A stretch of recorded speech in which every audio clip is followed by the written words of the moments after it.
All right, let's dive right in. Today we're talking about something, well, something massive. It's one of the most ambitious goals we've ever set for ourselves as a species, Sustainable Development Goal 1. This is the global plan to end poverty. Not just some of it, all of it, everywhere. You know, this quote, it really gets to the heart of what we're discussing today. It totally reframes the whole conversation. Eradicating poverty isn't about charity. It's about justice. It's about unlocking this incredible human potential that's just waiting there. So let's really hold on to that idea as we move through this. So let's talk numbers for a second. What are we actually up against? Well, this right here, over 8%. That's the slice of the world's population living in what we call extreme poverty. And just to put that in perspective, we're talking about more than 600 million people. It's a huge, staggering number, and it really drives home just how urgent this mission is. Okay, so before we can even begin to talk about solutions, we've got to wrap our heads around the full scale of the problem. So let's zoom out a bit and really understand the state of poverty today. Because, trust me, it's an even bigger picture than just that 8% figure we just saw.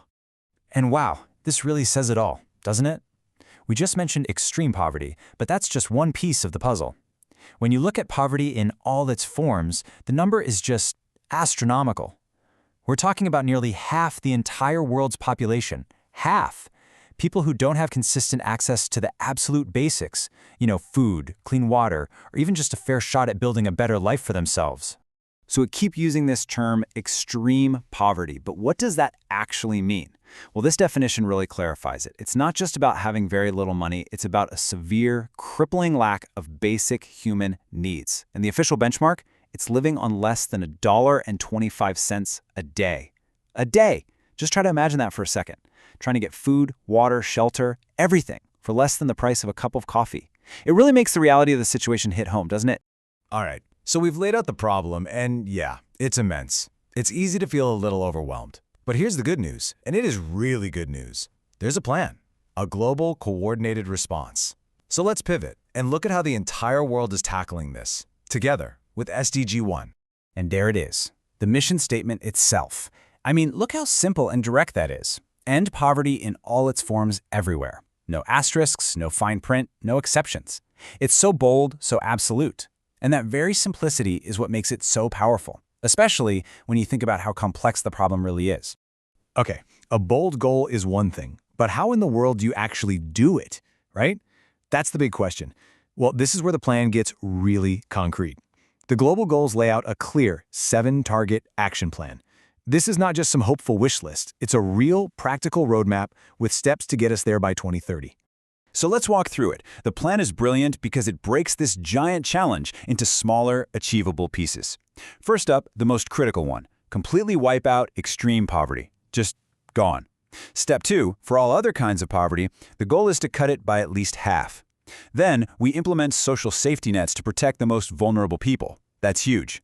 Next, we have to ensure everyone has equal rights to economic resources and basic services. And finally, we build up resilience so that when disasters hit, whether it's climate-related, economic, whatever, communities can withstand the shock. But, these direct actions can only go so far. For this to really work, we need to build a whole supportive system around them. So, what does that look like? Well, it means getting resources to the developing countries that need them most. It means creating smart policies that are specifically designed to help the poor and are sensitive to gender issues. And it means pushing for major investment in the programs that we already know work to end poverty. So, we've looked at the problem, we've looked at the global plan, but it's easy to think, okay, that's for governments and big NGOs to figure out. But that's not the whole story, not even close. This next part, this is about the most crucial piece of this entire puzzle, and that's you. It's us. So, let's talk about how we, as individuals, can turn this giant plan into real action on the ground. And it doesn't have to be complicated. Here are 4 really simple but incredibly powerful things that literally anyone can do. First, you can find a charity that's focused on Goal 1 and support their work. Second, you can simply donate what you don't use anymore. Clothes, books, furniture, to organizations right in your own community. Third, and this is so important, you can use your voice. Talk about it. Raise awareness. Fight the stigma that so often comes with poverty. And finally, just stay informed. Learn about the global goals, follow the progress, and help keep this conversation alive. So, that's where we'll leave it for today. The plan is there.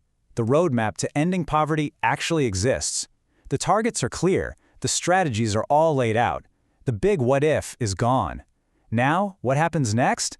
That's not on some distant leader or committee. It's on us. It's on you, and it's on me.